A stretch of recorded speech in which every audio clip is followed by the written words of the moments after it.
Lauburu kirol elkartearen lehen taldeak garaipena lortu zuen larunbatean Tafatrans taldearen aurka.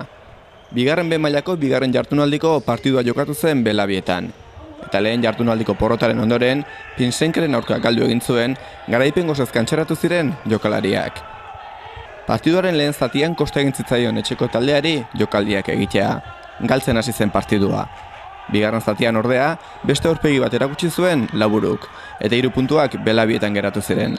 7 erabiko izan zen azken emaitza.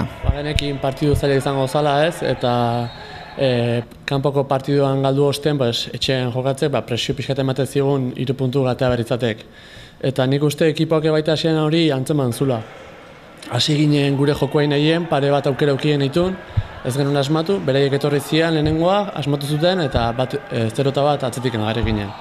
Orduan ja hasi ziren presak eta urduritasunak eta ez ginen nahi behar bezalako jokua egiten nahi eta antzeman zan lehenengo zatik kaiskarren genula.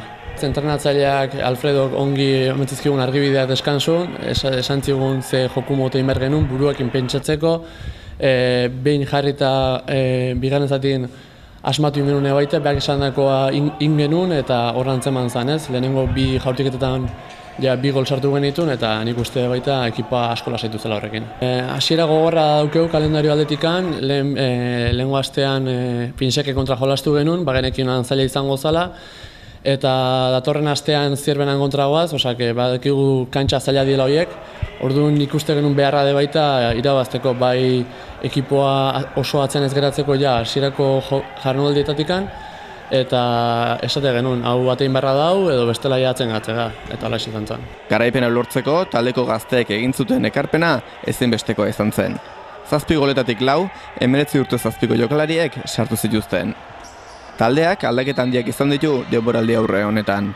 Partiduz partidu ikusi beharko da, ligaren amaieran Lauburunon egon daitekeen. Taldea erabat aldatu da, ikusten da jende veteranoa utzin duela taldea eta jende gazteakin apustu egin da.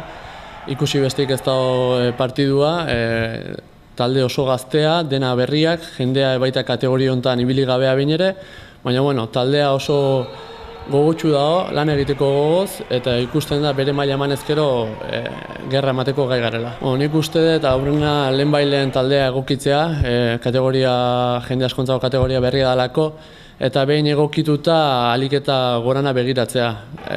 Horretaz aparte de baita taldea baita nahiz eta partidu zailak izan, intensia handia erakutsi eta partidu guztian zehar hor borrokatu behar duela erakutsi beharra dauke.